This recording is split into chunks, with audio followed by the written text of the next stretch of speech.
The views, opinions, and advice expressed in this podcast are solely those of the guests and do not necessarily reflect the views and positions of Pattison Media or the sponsors of this program.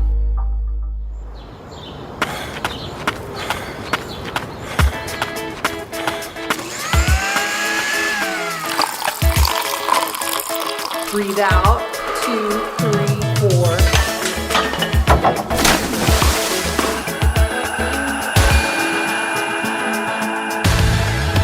Wellness is... It was really that moment where I felt really empty, and I think it became clear to me that something was wrong. When you have good conversation, it releases serotonin, which is nature's natural antidepressant. So this is called a bid. So when someone is trying to interject a little something that might give a little distance from the altercation that's happening. If we just look at the science of how meditation regulates the nervous system and gives us a moment to de-stress, it's important for everyone.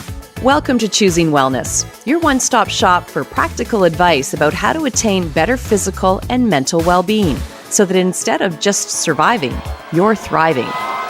Choosing Wellness is powered by Pattison Media. In this series, we'll share a health journey, explore the trends, and talk to the experts who'll help you live your best life, and we'll have fun doing it. In this episode, we talked to Tashawn Newman, winner of Big Brother Canada, about life.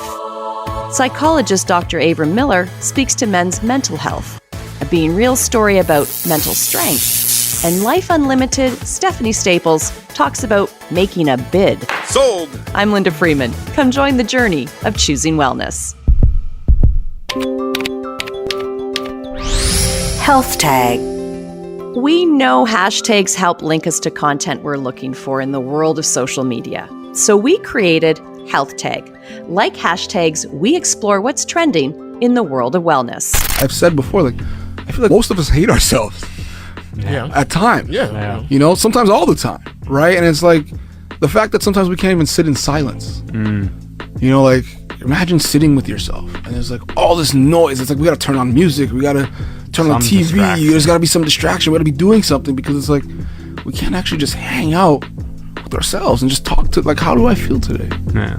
What am I feeling? What emotions am I feeling? What am I going through? It's hard. How does one introduce Tashawn Newman? He has an amazing diverse background. Tashawn, welcome. And how would you sum up, you? I am a mental wellness advocate, community planner, speaker, actor, influencer, and so much more than those things. You are, and you've done so much. An official for basketball, you're a mixologist, you were a varsity athlete. There's not much you haven't done. And then you end up on a television show. Congratulations, Tashawn! You have won season 9 of Big Brother Canada. Can you take us to that time in your life? I went on reality television, a show called Big Brother Canada. I ended up winning the show, winning $100,000, having lots of fame, fans, a platform, followers, all the things that you think that you would look outside and be like, wow, I'm so accomplished, I'm so successful. Tashawn, that's a big deal, a huge life change. How did all the fame affect you? It was really that moment where I felt really empty, and I think it became clear to me that something was wrong. Because if I could be what others would perceive as a good place and feel the way that I felt, I knew something was wrong. I really started to notice it at that point, where I'm okay, I need to change something. I have to work on myself because other things on the outside aren't what's going to make me complete. It's going to be my relationship with myself. And once I realized that, I started really taking charge of my wellness and entering that journey. As a society, stigmas associated with mental health are prevalent and common. Men face the added stigma that seeking help for mental health is a sign of weakness, that real men don't ask for help. Now, Tashawn, you're in the social media space, an influencer. So to come out and say, I suffer from anxiety or I suffer from depression, that's a big step. Yeah, it was really hard to put myself out there, not because I don't like to share things in my life, but more so because I felt guilty because to the outsider looking in, it looks like I should be fine. Why are you complaining? You have all these things coming to you. You've had all these great things happen to you. How dare you speak out and say you're struggling? So it was really guilt holding me back. And then on top of that guilt, being an influencer, people see a certain side of my life where it's like, it's hard to believe that I struggle on many days, because you watch these videos where I'm happy and doing all kinds of fun things. It's like, how on earth could you struggle? I think so often people have like dual lives, the one everyone sees and the one facing us in the mirror. Do you feel that detachment? I definitely do. And I would say like that fight has become easier because I think there's two sides to all of us, at least. There's a side that we project to the world, and there's a side that we project to ourselves. And I truly believe we're at peace when those sides can exist in harmony. But when the sides are so far apart, we're in pain because we're showing one side to the world, and then the other side is just struggling on the inside because they're so far apart. So for a long time, I feel like I was showing one side to the world. It's like I meditate, I journal, but I would do those things, but I wasn't doing them with intention. Like I was doing them for the camera. I was doing them because I'm supposed to. It's a checklist. I wasn't doing it because I'm journeying to actually show my gratitude or actually share my feelings and put them on paper and actually speak on my feelings, or meditating to actually be at peace and in stillness. I was doing it because I should, and as a wellness influencer, that's what I should be doing, but I wasn't doing it with the same intention that I needed to be doing it with. So I've definitely been those two people. I'm still am those two people, but now I'm bringing those two people closer together. And how are you doing that?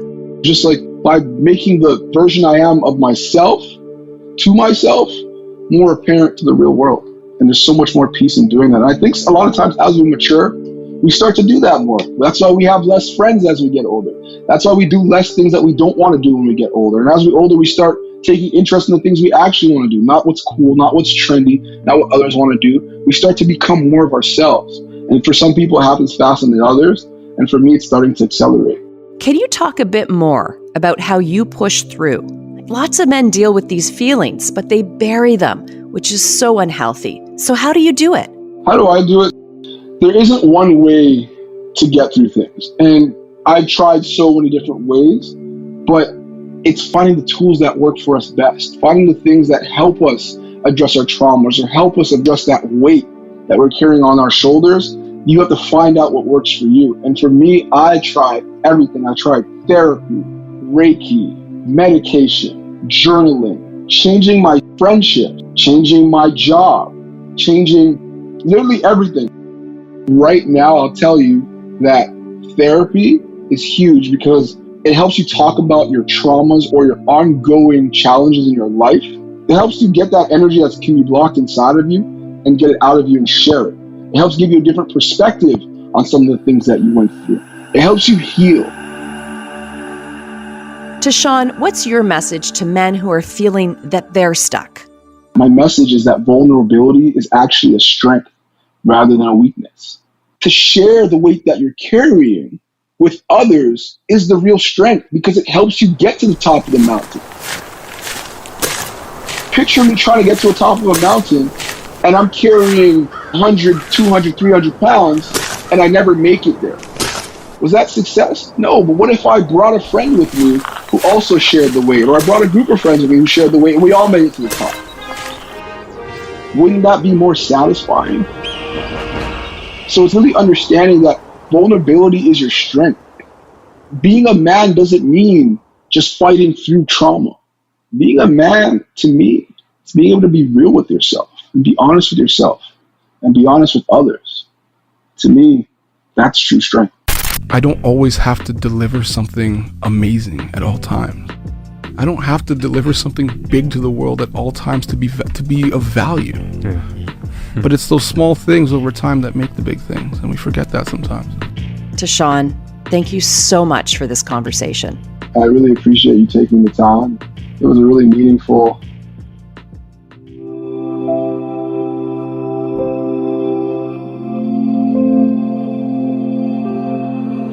Being real.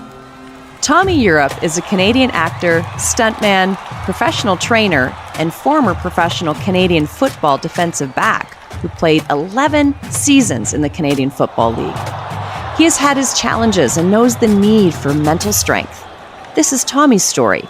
This is Being Real. My name is Tommy Europe. I am a fitness coach, have been for over 20 years, in conjunction with being a stunt performer and formerly a professional football player. Physicality and fitness have been a staple of my backbone since the beginning. After my 4th year playing professional football, I had a major surgery on my knee. Going through the rehab process was extremely trying, and through a combination of different things led to a little bit of depression, simply because I didn't know if I was going to be able to come back from that knee injury. But I made up my mind that this is something I had to overcome. And fortunate enough for me, I had a good support group, people I could talk to, which definitely helps with any type of mental issues, depression, anything like that. If you have somebody that you can turn to and lean on, they can definitely prop you up. And that's what kind of got me through. I think in society, as men, big, strong men, we should be able to handle everything and we don't need anybody, and we can get over everything. And it's simply not true.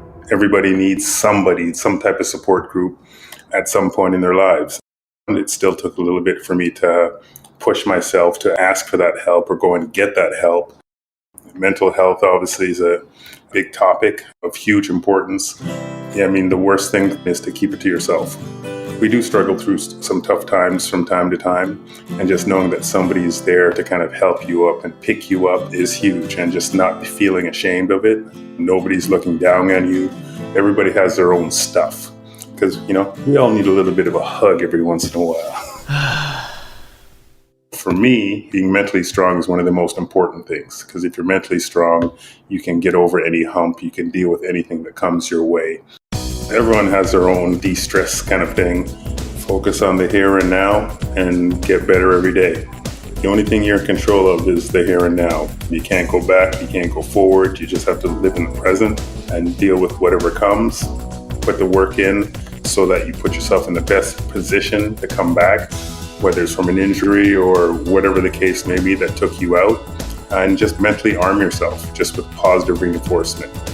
People underestimate the power of words, and words do matter. So when you say things like, I can't do this, I can't finish that, you've automatically shut yourself off. You just physically and mentally told yourself that you cannot do it. So the chances of you completing it after that point are slim to none. So it's always, all right, I got this. 'Cause I got this. I can do this.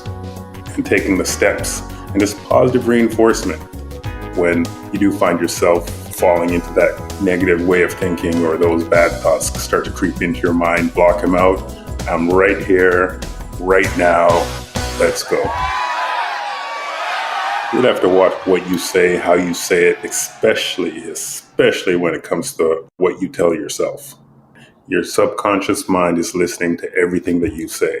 So with that, arm yourself with positive words. Even if you are feeling kind of sketchy on something, put yourself in the best position. It could be sports, that could be, weight loss goals. It could be applied to anything. So talk to yourself, be nice to yourself, and make it a daily habit.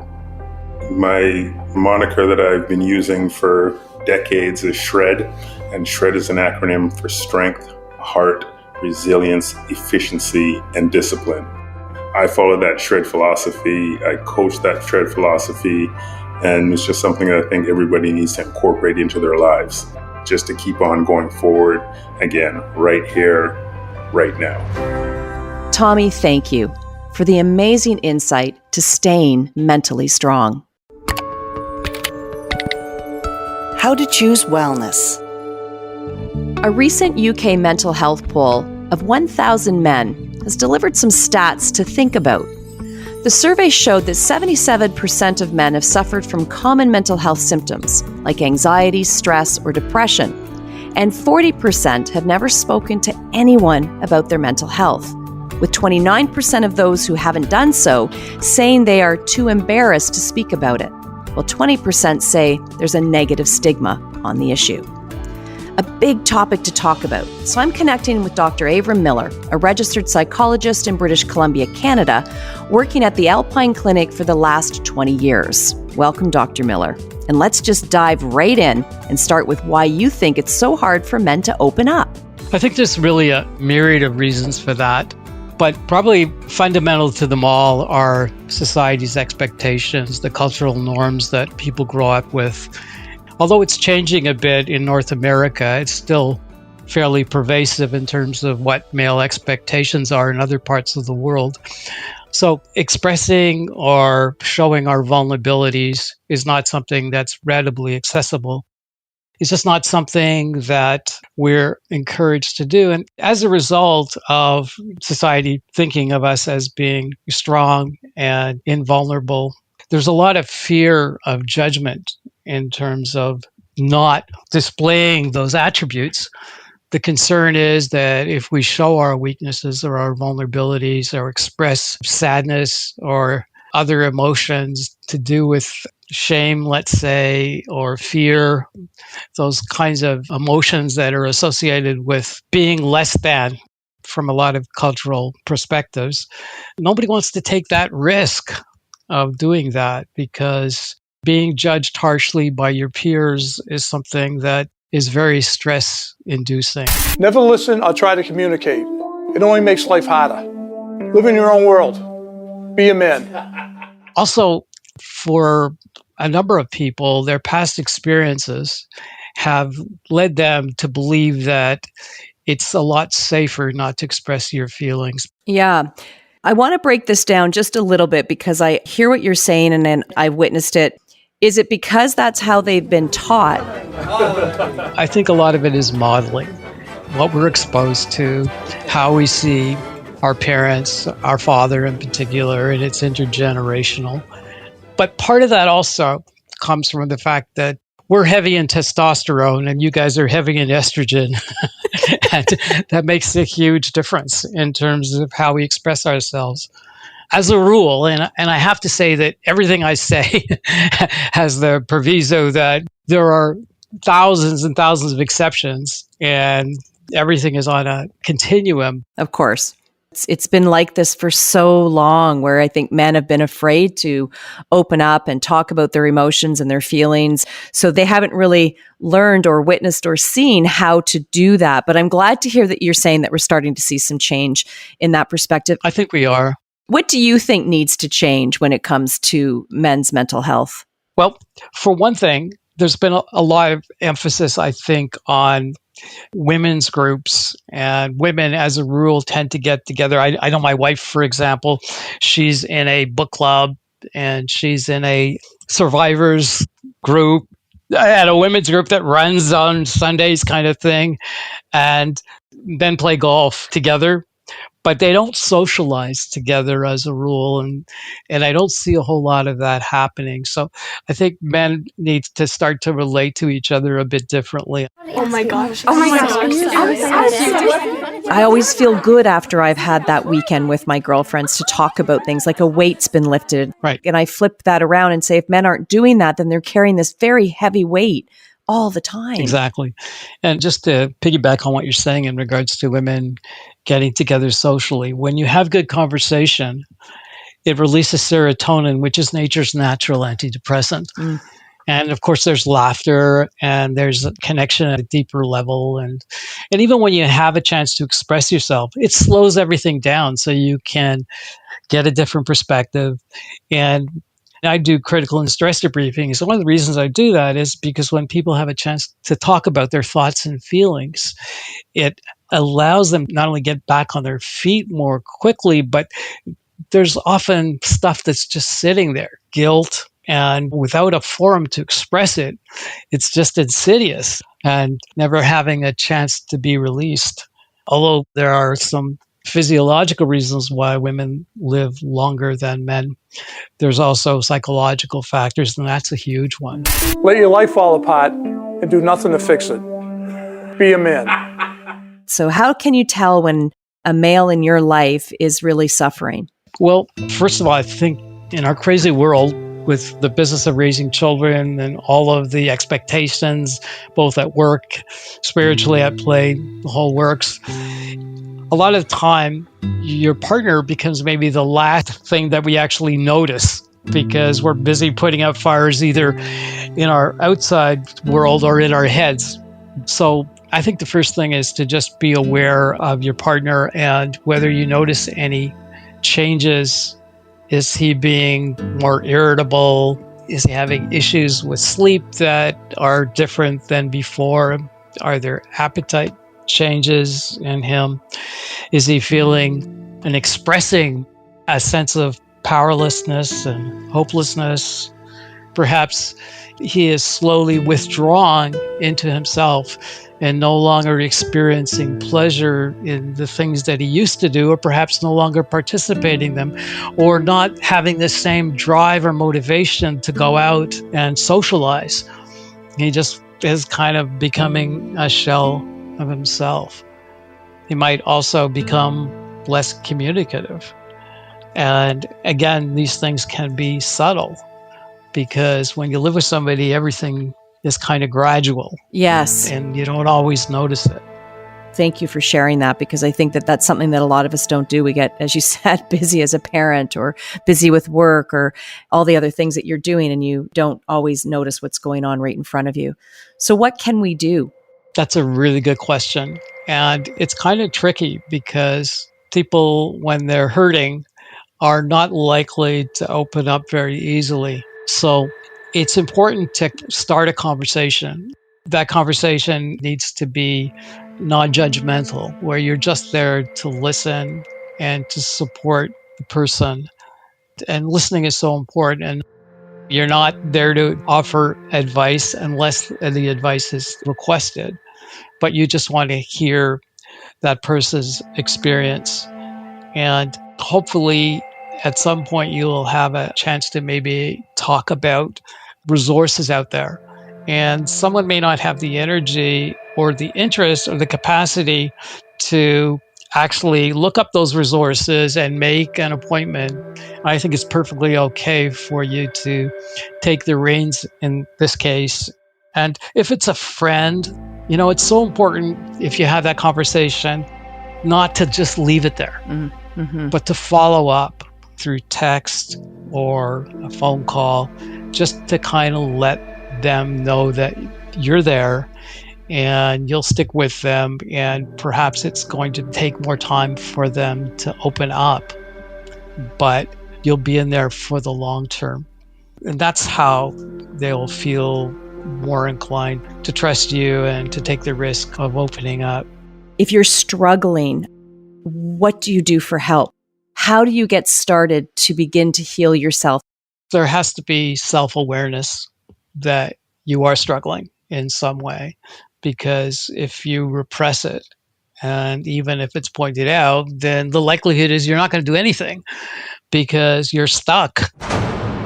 But if you recognize that you have some issues and they're not getting sorted out, then you can at least start to educate yourself by reading about some of the issues that you might be struggling with.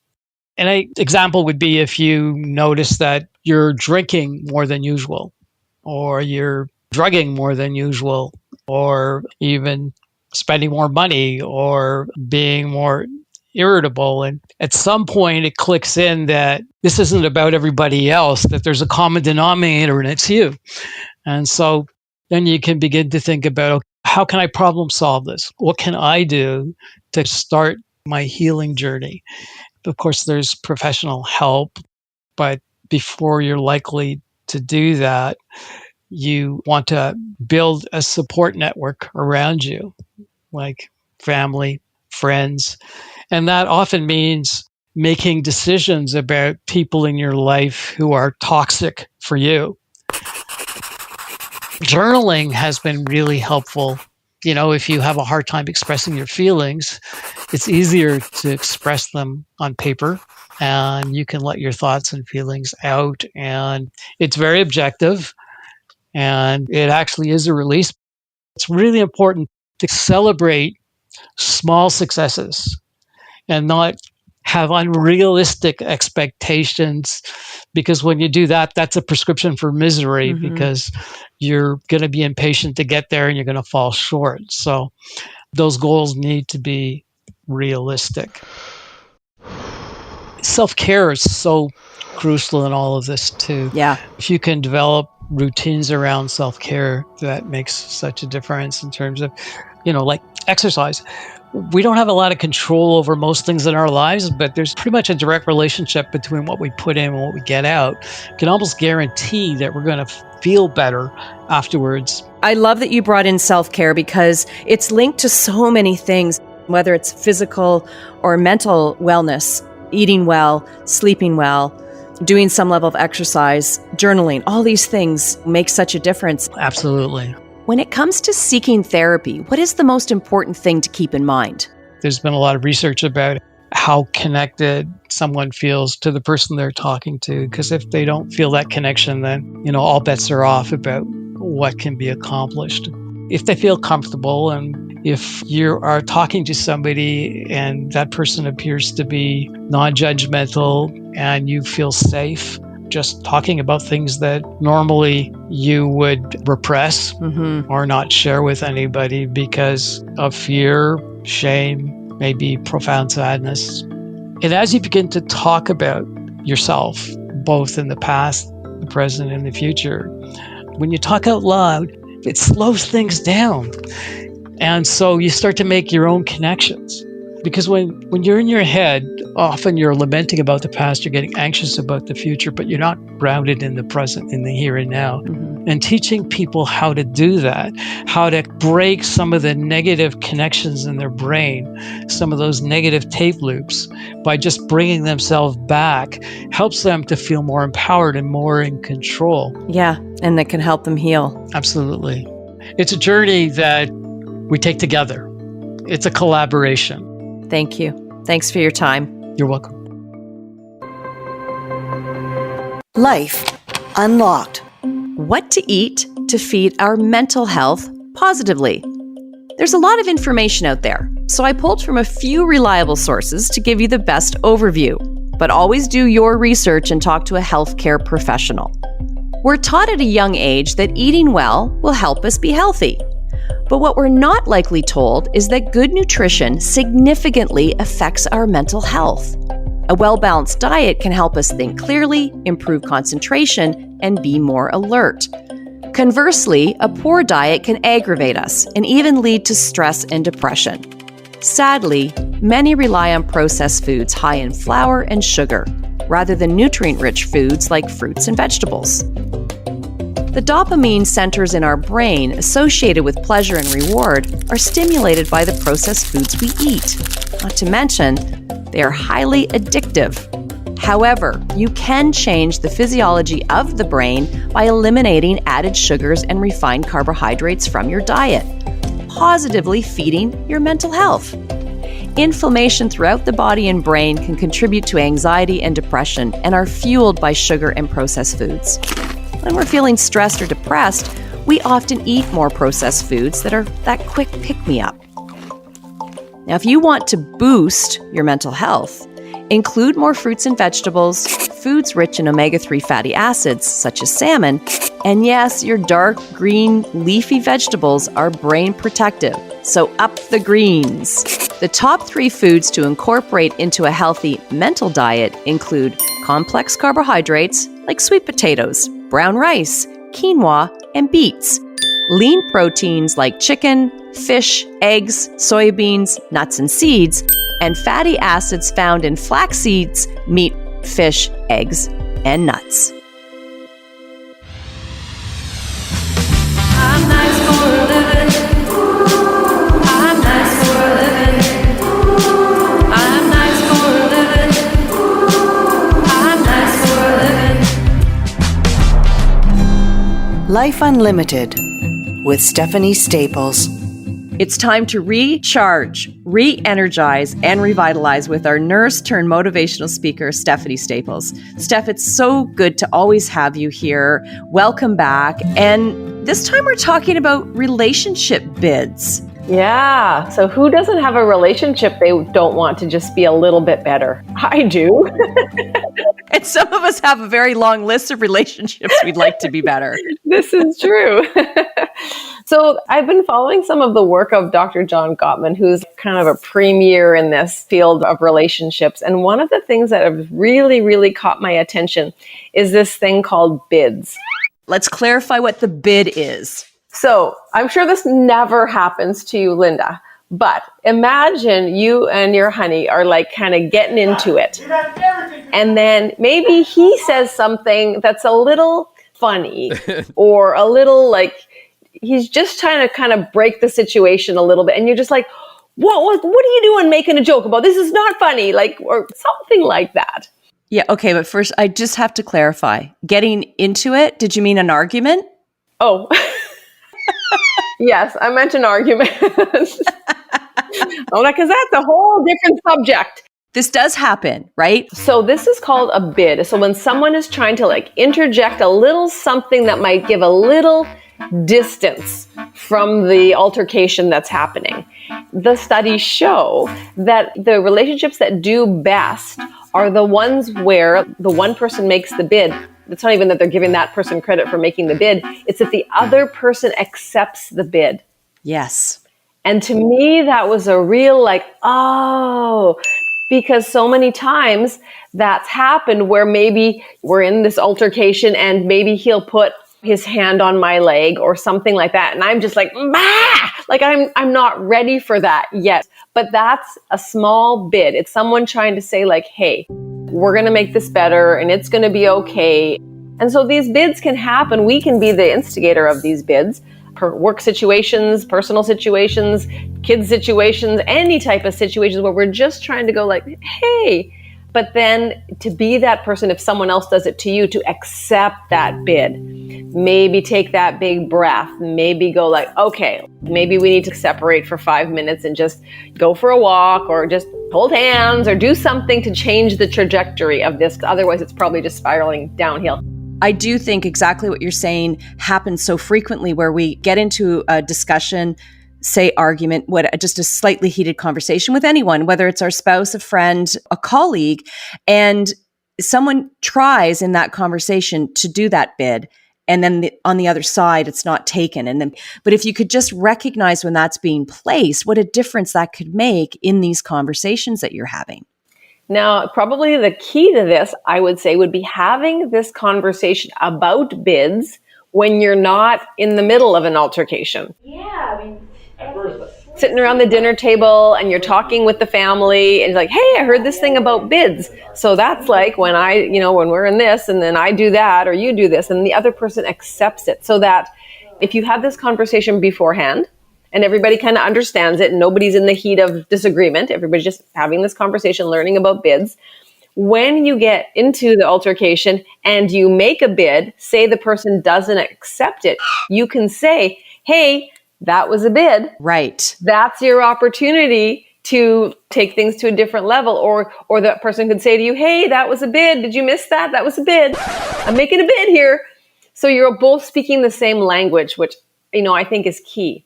I think also what that does is that it just slows everything down for a moment and takes that heat out. And you're like, okay, wait a minute. Right. We talked about this. I'm recognizing it. And although sometimes I can imagine that even trying to go, yeah, we did talk about the bids, but I don't want to take a bid right now because I'm really frustrated. I'm really, I'm worked up and okay, I just have to take a breath and take this bid. Well, and even to go with your example, you're in the heat of it. They make a bid. You don't take it. They say, hey, I made a bid. And you're like, I don't care right now. I'm not in a bid mood or something like that. And then you spiral the way you would normally spiral. Later, when everything's calm, you unpack, you debrief, which I think we should do with all sorts of like altercations, right? Like, see how did that go? What could we have done better to make that go a little smoother? Well, there was that bid opportunity. It's like, and then talking about it. How can this not help future conversations?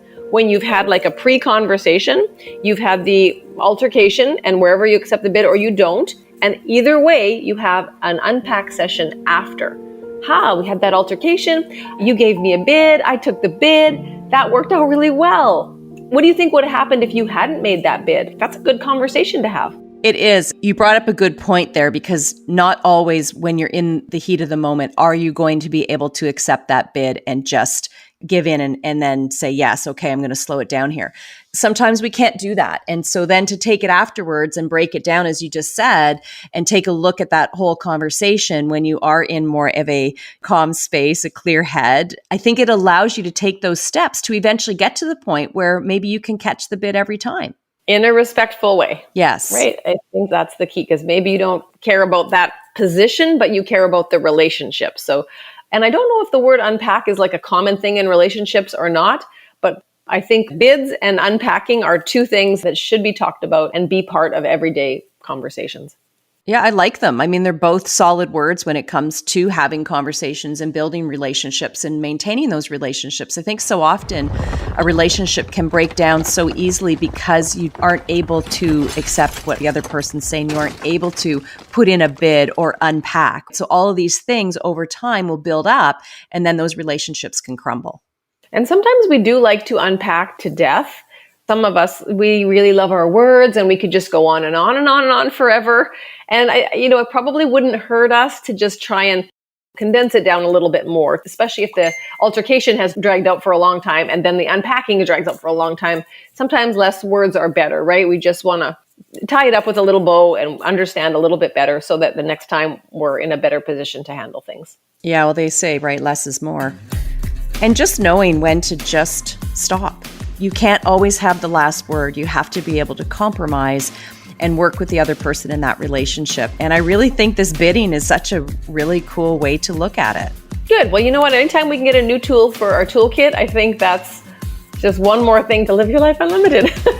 Yeah, that's for sure. I mean, you give such great perspective and things for us to think about, Steph. I love these conversations. It's real. It's things that we all deal with, that we can all learn, grow, and be better people in the world if we started really unpacking and doing all these types of things. So thank you so much. And anything else you want to say before we go? My pleasure. Bid, unpack, and keep living your life unlimited.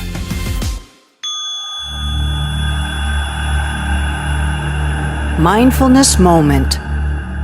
For over a decade, Anthony Berlingeri has designed and instructed mindfulness programs for school boards, colleges, healthcare professionals, large corporations and nonprofits, as well as top health and wellness brands and individuals all around the world. In our Mindfulness Moment, Anthony speaks to the importance of breath and mental health. There is a stigma with mental health surrounding men because obviously men are taught to be tough and to not necessarily show emotion and vulnerability because that threatens masculinity. And, that's a theme all of us deal with. It's a theme I dealt with being gay and feeling like, I was less of a man for being that, And so I think meditation bridges that gap for men and women because I think all of us are struggling with that same theme in some way, shape, or form, which is just managing emotions, managing mental health. And if we just look at the science of how meditation regulates the nervous system and gives us a moment to de-stress, it's important for everyone. The science of the nervous system, that's where the breath really fits in because our breath is sort of the gateway to the nervous system. And it's what is ultimately communicating with the nervous system and telling the nervous system either to be in an alert, an alarm state, which is fight or flight, or whether to be in a calm and relaxed state, which is rest and digest. And so when we really sort of master that technique of calming the breath and slowing down the breath, it really is what puts the nervous system into that state of rest where we're ultimately healing, right? Rest and digest is when the body recuperates all of its energy. It's a non-stress state, right? When everything is basically healing and mending. It's when all of our hormones are being produced to sustain all of the chemical reactions that are going through our body moment to moment, right? And so if we don't get that moment to rest and recover, which, our breathing is putting us into that state, that's when we start to see physical issues, which also lead to emotional, mental issues. And so it really is just like using your breath to regulate your nervous system.